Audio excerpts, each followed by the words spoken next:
سے زیادہ جس کی فکر تھی اللہ کے حبیب صلی اللہ علیہ وسلم کو اپنی امت کی فکر تھی. کبھی آپ نے فاطمہ کی اتنی فکر نہیں کی, حضرت حسن اور حسین کی اتنی فکر نہیں کی جتنی فکر آپ نے اپنی امت کی. ہر وقت امت کا غم, امت کا درد, امت کی فکر. اے اللہ میری امت کا کیا ہوگا, اے اللہ میری امت کا کیا بنے گا. ارے بزرگوں, سرکار مدینہ کالی کملی والے کا آخری وقت ہے, روح مبارک نکل رہی ہے اور آپ کو جان نکلنے کی تکلیف محسوس ہوئی.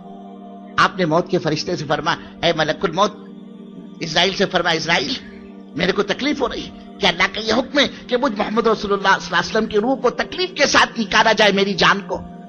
ملک الموت نے کہا علیہ السلام نے کہ اللہ کے رسول, اللہ کا تو یہ حکم ہے کہ ہمارے نبی, ہمارے محبوب کی روح کو بہت سہولت سے, آسانی سے نکالو کہ میرے لاڈلے نبی کو تکلیف نہ ہو.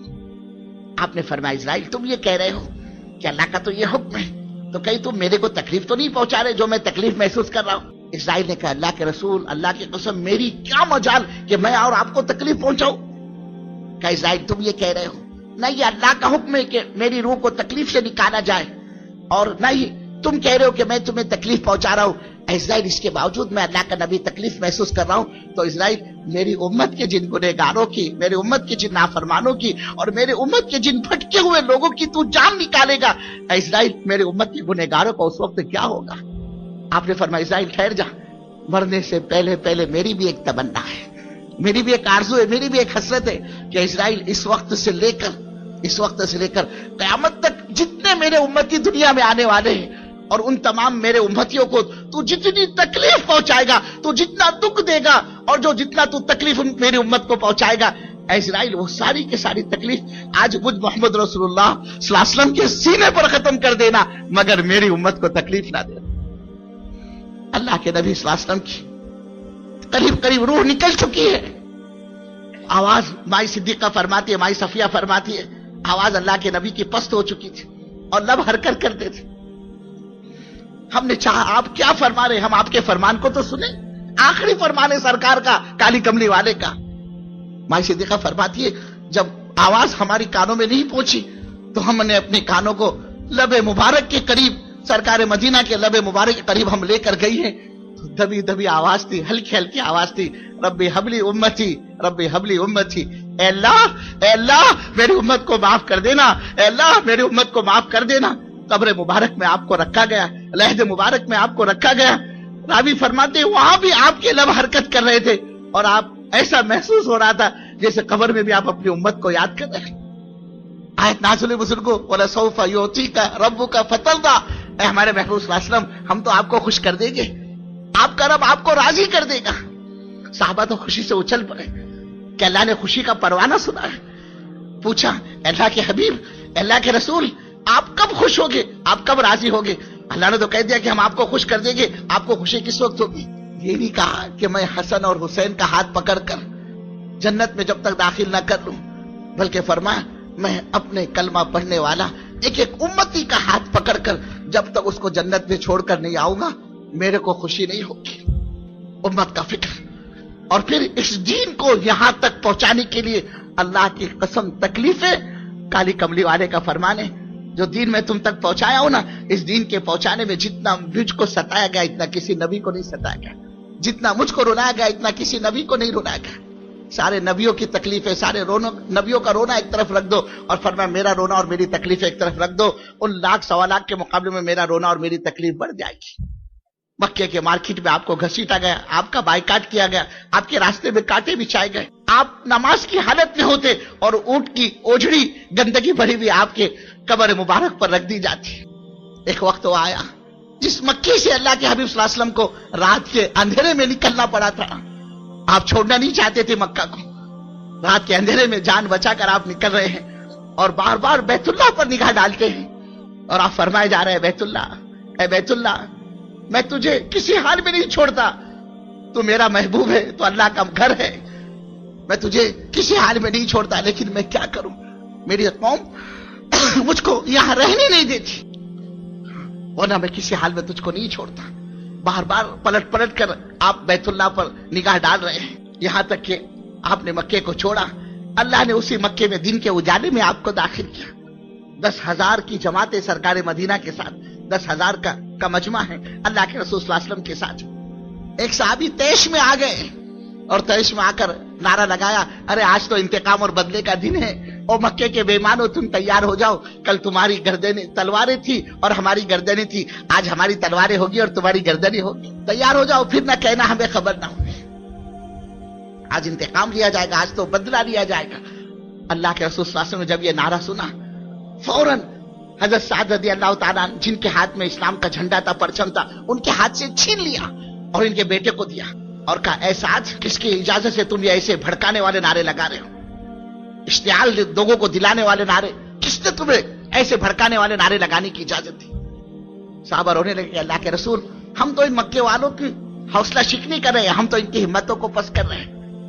अल्लाह के रसूल सल्लल्लाहु अलैहि वसल्लम ने फरमाया कि तुम्हारी जुबान से जब इंतकाम और बदले की आवाज निकलती है ना, तो मेरे दिल पर एक चोट लगती है, मेरी रहमत पर एक गिरानी महसूस होती है, इससे कि अल्लाह ने मेरे को आलम के लिए रहमत बनाकर भेजा है।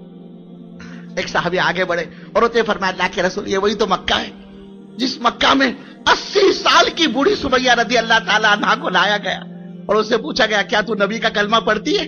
जिसमें मैं कमजोर, ईमान पहाड़ से ज्यादा मजबूत। सुमैया का एक ही जवाब था, अरे नबी के कलमे की बात करते हो, मैंने तो नबी के कलमे को अपने खून के कतरे कतरे में उतार रखा है। अल्लाह के रसूल, एक जोरदार धक्का दिया जाता था और हजरत सुमैया दूर जाकर गिर पड़ती थी, फिर दोबारा उठाया जाता था और यही सवाल पूछा जाता था कि क्या तू नबी का कलमा पढ़ती है जिसमें मैं कमजोर लेकिन ईमान पहाड़ से ज्यादा मजबूत? वही जवाब हजरत सुमैया का कि सितमगर तुझसे उम्मीदें करम होगी जिससे होगी, सितमगर तुझसे उम्मीदें करम होगी जिससे होगी, मुझे तो देखना ये कि तू जालिम कहां तक है। अल्लाह के रसूल, जब इन्होंने देखा ये बूढ़िया मानने को तैयार नहीं, 2 ऊंट मंगाए गए। अल्लाह के हबीब जमीन और आसमान की निगाहों ने वो मंजर देखा, एक ऊंट को इस जानिब खड़ा किया गया, दूसरे ऊंट को दूसरी जानिब खड़ा गया, बीच में माई सुमैया रज़ी अल्लाह ताला अन्हा है, एक पैर को एक तरफ के ऊंट से बांधा गया और दूसरे पैर को दूसरी तरफ के ऊंट से बांधा गया। और अल्लाह के रसूल सल्लल्लाहु अलैहि वसल्लम मशरिक और मगरिब 2 जानिब ऊंट दौड़ाए गए और बड़ी बेदर्दी के साथ चीर कर हजरत सुमैया रज़ी अल्लाह ताला अन्हा के 2 टुकड़े कर दिए। अल्लाह के रसूल, हमें तो वो दिन भी याद है, हजरत खब्बाब रज़ी अल्लाह ताला अन्हु को इसी मक्के के चौराहे पर इन्हें आग के अंगारों पर लिटाया जाता, इन्हें कोड़े मारे जाते। हजरत अम्मार, हजरत यासिर पर तो मजालिम की हद कर दी जाती, हजरत खब्बाब को अंगारों पर लिटाकर इन पर पत्थर की भारी चट्टान रख दी जाती। अल्लाह के रसूल, हमें तो सब तकलीफें याद आ गई। आपने फरमाया, तुमको याद है और मुझको याद नहीं है? ये वही मक्का है जिस मक्के में मेरे रास्ते में कांटे बिछाए जाते, मुझको पत्थरों से मार मार कर लहूलुहान कर दिया जाता। मैं उसी जख्मी हालत में, खून बदन से जारी है, उसी जख्मी हालत में बैतुल्लाह पहुंच जाता और बैतुल्लाह से चिमट कर ये दुआ करता कि अल्लाह, अपने महबूब सल्लल्लाहु अलैहि वसल्लम को इस जख्मी हालत में देखकर कहीं तेरा अजाब, कहीं तेरा गुस्सा जोश में ना आ जाए। अल्लाह, मैं इसलिए यहां पर नहीं आया हूं कि इन मक्के वालों के लिए तबाही और बर्बादी और हलाकत के लिए बद्दुआ कर दूं।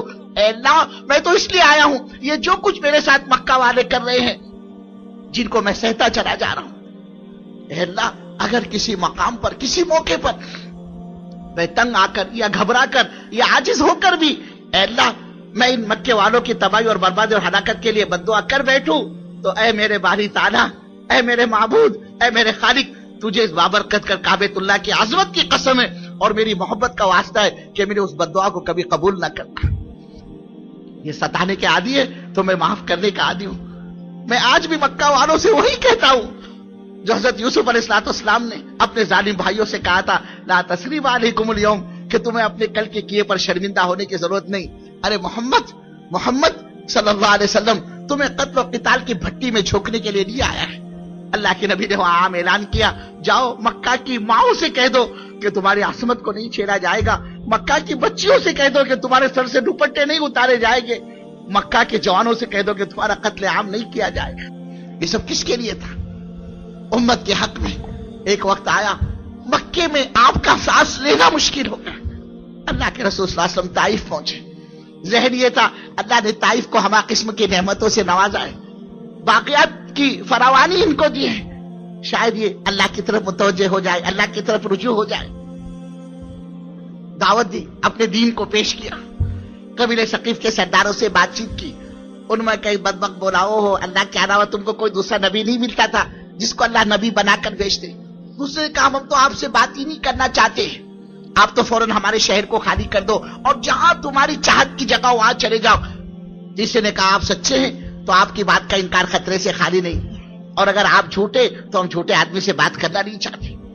اللہ کے رسول صلی اللہ علیہ وسلم کو طائف سے نکالا گیا، اور اسی پر بسنی کے بزرگ کو، شہر کے بدماش اور اوباش قسم کے، آوارہ قسم کے لڑکے کو اللہ کے رسول صلی اللہ علیہ وسلم کے پیچھے لگا دیا، اور ان بدبختوں نے وہی کیا جو ان کو کرنا تھا۔ اللہ کے حبیب صلی اللہ علیہ وسلم کو پتھر مارنے شروع کر دیے، آپ پر تالیاں پیٹی، آپ کا مذاق اڑایا۔ اللہ کے رسول صلی اللہ علیہ وسلم لہو لہان زخمی حالت میں، آپ سے چلا نہیں جاتا، جوتے مبارک میں خون جمع ہوا ہے، آپ کے پیر قدم پر جم نہیں پاتے تھے، آپ زمین پر بار بار بیٹھ جایا کرتے تھے۔ یہ طائف والے کالی کملی والے کا ہاتھ پکڑ کر آپ کو کھڑا کرتے، آپ کو چلاتے اور پھر پتھر برساتے۔ ایک واقعہ گزر گیا، وقت گزر گیا، اس واقعے کو لمبا وقت مائی صدیقہ نے یوں ہی پوچھ لیا، اللہ کے رسول صلی اللہ علیہ وسلم آپ کے زندگی میں آپ پر سب سے زیادہ کٹھن وقت، سب سے زیادہ سخت ترین وقت کون سا آیا؟ اللہ کے حبیب کو وہ واقعہ یاد آ گیا طائف کا، کہ عائشہ میں تیرے کو کیا بتلاؤں؟ عائشہ تجھے پتا ہے طائف والی تکلیف کو میں آج تک نہیں بھولا ہوں۔ عائشہ میری قوم نے 3 میل تک مجھ پر پتھر برسائے، کہ عائشہ جب میں بیٹھ جاتا یہ میرا بازو پکڑ کر مجھ کو کھڑا کرتے اور پھر مجھ پر پتھر برساتے تھے۔ آج اسی قربانی کے نتیجے میں اللہ نے یہ دین ہم تک پہنچایا ہے۔ مکے میں قبیلے آیا کرتے تھے، اللہ کے رسول صلی اللہ علیہ وسلم حج کے موقع پر ان قبائل والوں کو رجوع کرنا چاہ رہے، دعوت دے رہے اللہ کے دین کی طرف، کوئی سننے کو تیار نہیں، کوئی دھتکار رہا ہے۔ کسی نے آدھی بات آپ کی سنی، دوسرا مکے کا رہنے والا وہاں سے گزرا، اس نے دیکھا کالی کمڑی والے کچھ کہہ رہے ہیں کسی سے، اس نے اشارے سے کہا بھائی صاحب اس آدمی کی بات نہ سنیے، یہ تو پاگل آدمی ہے۔ اس نے سرکار مدینہ کو وہیں جھٹکا دیا اور وہ آگے نکل گیا۔ آپ ہے کہہ رہے ہے کوئی اللہ کے دین کا مددگار، ہے اللہ کے دین کی کوئی نصرت کرنے والا، ہے کوئی اللہ کے دین کی مدد کرنے والا۔ آپ نے دیکھا ایک قبیلہ ایک کنارے پر کھڑا ہوا ہے، آپ اس کے پاس گئے، وہ قبیلے کو بٹھایا اور ان سے اپنا تعارف کروایا، پوری بات کی، اللہ کی وحدانیت سمجھائی، اللہ کیسے خالق ہے، اللہ کیسے مالک ہے، اللہ کیسے رازق ہے، کہ زمین اور آسمان کے بنانے والے اللہ، چاند اور ستارے اور سورج اور دریا اور پہاڑ کے بنانے والے اللہ، اور جو کچھ کرتے ہیں اللہ کرتے ہیں، اور جو کچھ ہوتا ہے اللہ ہی کے کرنے سے ہوتا ہے۔ اللہ کی وحدانیت، اللہ کی عظمت، اللہ کی ربوبیت، اللہ کی بزرگی، اللہ کی بڑائی کو ان کو سمجھایا۔ قوم نے پوری بات سنی، قبیلے نے پوری بات سنی، اور ایک طرح سے یہ مطمئن ہو گئے، لیکن انہوں نے کہا ابھی تھوڑی دیر میں ہمارا سردار آتا ہے، اگر وہ آپ کی بات کو قبول کر لے تو ہم بھی آپ کی بات قبول کرنے کے لیے تیار ہیں۔ انہوں نے اپنے پاس بٹھایا اللہ کے نبی صلی اللہ علیہ وسلم کو، آپ بیٹھ گئے کہ چلو یہاں مکے میں تو حال یہ کوئی بات سننے کو تیار نہیں، کم سے کم اتنا تو ہوا کہ انہوں نے بات سنی اور مجھے اپنے پاس بٹھایا، آپ بیٹھ گئے۔ تھوڑی دیر میں اس قبیلے کا سردار پہنچا، اور یہ بدبخت پہلے سے اللہ کے رسول صلی اللہ علیہ وسلم کو جانتا تھا۔ جیسے اس نے حضرت رسول پاک صلی اللہ علیہ وسلم کو اپنے ساتھیوں کے پاس بیٹھا ہوا دیکھا، غصے کی وجہ سے چہرے کی اس کی رنگت بدل گئی، اور کہنے لگا اس آدمی کو کس نے بٹھایا یہاں پر، یہ کیوں بیٹھا ہمارے اپنے آدمیوں کے پاس؟ جب اس کو پتا چلا اس کے اپنے آدمیوں نے اس کو محمد صلی اللہ علیہ وسلم کو، اللہ کے حبیب کو اپنے پاس بٹھایا ہے، ظالم کہنے لگا اگر میری قوم تمہیں اپنے پاس نہ بٹھاتی تو میں اپنی اس تلوار سے اس کی گردن مار دیتا۔ اور آگے بدبخت نے کہا اگر سب سے زیادہ میری نگاہ میں کوئی ہلکا قسم کا شخص ہے تو نعوذ باللہ وہ یہ ہے محمد صلی اللہ علیہ وسلم۔ لیکن امید کی کرن تھی بزرگ کو، وہ بھی ختم ہو گئی۔ اللہ کے رسول صلی اللہ علیہ وسلم نے کوئی جواب نہیں دیا، آپ وہاں سے اٹھ پڑے اور آپ اپنی اونٹنی پر سوار ہونا چاہ رہے تھے۔ اللہ کے رسول صلی اللہ علیہ وسلم اپنی اونٹنی پر سوار ہونا چاہ رہے تھے، اس ظالم سردار کے ہاتھ میں نیزہ تھا جس سے اس نے اونٹنی کو چبویا اور وہ اونٹنی اچھل پڑی، وہ اونٹنی بھٹک پڑی، اور حضرت رسول پاک صلی اللہ علیہ وسلم اونٹنی پر سے چاروں خانے چٹ زمین پر گر پڑے۔ اس نے حضور کو زمین پر گرایا۔ جب قوم نے یہ تماشا دیکھا کہ ہمارے سردار نے تو یہ کھیل تماشا کیا ان کے ساتھ کہ اچھے بھلے اونٹ پر بیٹھے ہوئے آدمی کو نیچے گرا دیا، ان بدبختوں کو تو کھیل تماشا مل گیا۔ ان میں ایک بدبخت آگے بڑھا اور اس نے آ کر گریبان پکڑا سرکار مدینہ جناب محمد رسول اللہ صلی اللہ علیہ وسلم کا اور چہرے مبارک پر تھوکا दूसरे बदबख्त ने मिट्टी उठाकर हुजूर पाक सल्लल्लाहु अलैहि वसल्लम के सर मुबारक पर डाली और एक बदबख्त आगे बढ़कर अल्लाह के हबीब सल्लल्लाहु अलैहि वसल्लम के कपड़े को तान तान करता चला गया। आपके कपड़े फाड़ दिए, कपड़े आपके फटे हुए हैं, चेहरे मुबारक पर थूका हुआ है, सर मुबारक पर मिट्टी पड़ी हुई है। आपकी सबसे छोटी बेटी हजरत ज़ैनब रज़ी अल्लाह ताला अन्हा को पता चला अब्बा का ये हाल हुआ है मक्के के बाजार में। वो दौड़ी हुई आई, हाथ में मिट्टी का प्याला पानी लिए हुए, देखा बाप के मुंह पर तो थूका हुआ है, मिट्टी पड़ी हुई है, कपड़े फटे हुए, अपने बाप से लिपट गई और रोई जा रही है और कही जा रही है अब्बा जान ये मक्के वाले आपको क्यों सताते हैं? अब्बा जान क्या किया है आपने इनका, ये आपको क्यों मारते हैं? अब्बा जान ये आपके मुंह पर किसने थूका है? अब्बा ये आपके कपड़े किसने फाड़े हैं? अब्बा ये आपके सर पर मिट्टी किसने डाली है?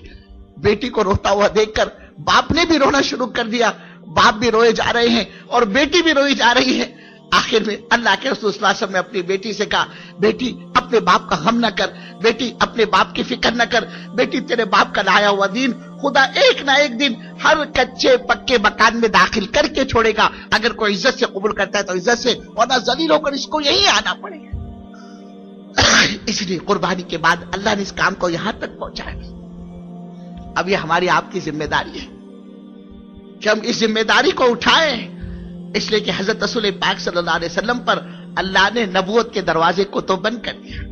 अल्लाह के नबी का फरमान ला नबी या बादा, मेरे बाद कोई नबी नहीं, हम आखिरी नबी के आखिरी उम्मत छी। अल्लाह ने नबूवत के दरवाजे को तो बंद कर दिया, लेकिन नबूवत वाला काम अल्लाह ने इस उम्मत के हवाले कर दिया है कि इस उम्मत का एक एक फर्द, इस उम्मत का ताजिर, इस उम्मत का मजदूर, इस उम्मत का इंजीनियर, इस उम्मत का डॉक्टर, इस उम्मत का पीएचडी, इस उम्मत का मूंगफली बेचने वाला और इस उम्मत का ऑटो रिक्शा चलाने वाला कोई क्यों ना हो, हम सब अल्लाह के दीन के जिम्मेदार हैं। कल क़यामत में अल्लाह पूछेगा ऐ नबी के उम्मतियों, तुम्हारे नबी सल्लल्लाहु अलैहि वसल्लम का बायकाट किया गया, तुम्हारे नबी की बेटियों को तलाकें दिलवाई गई, तुम्हारे नबी की पाक बीवी पर जिना की तोहमत लगी, तुम्हारे नबी के घराने को सताया गया, तुम्हारे नबी ने पेटों पर पत्थर बांधे हैं, तुम्हारे नबी के घर पर फाके आए हैं, तुम्हारे नबी को मक्के की गलियों में घसीटा गया है। तुम अपने को नबी का आशिक बतलाते हो। जिस जमाने में, जिस सदी में नबी सल्लल्लाहु अलैहि वसल्लम के दीन के जनाजे निकल रहे थे, नबी सल्लल्लाहु अलैहि वसल्लम का दीन मिट रहा था, उस वक्त तुमने नबी के दीन के लिए क्या किया? बुजुर्गों, अल्लाह का जवाब देना भारी हो जाएगा। हम अपने को अल्लाह के दीन का जिम्मेदार समझे। इस उम्मत का एक एक फर्द अल्लाह के दीन का जिम्मेदार है, पूरी पूरी उम्मत अल्लाह के दीन की जिम्मेदार है। कल क़यामत में अल्लाह ताला एक एक फर्द से पूरी पूरी उम्मत के बारे में पूछेगा और पूरी पूरी उम्मत से एक एक फर्द के दीन के बारे में अल्लाह सवाल करेगा।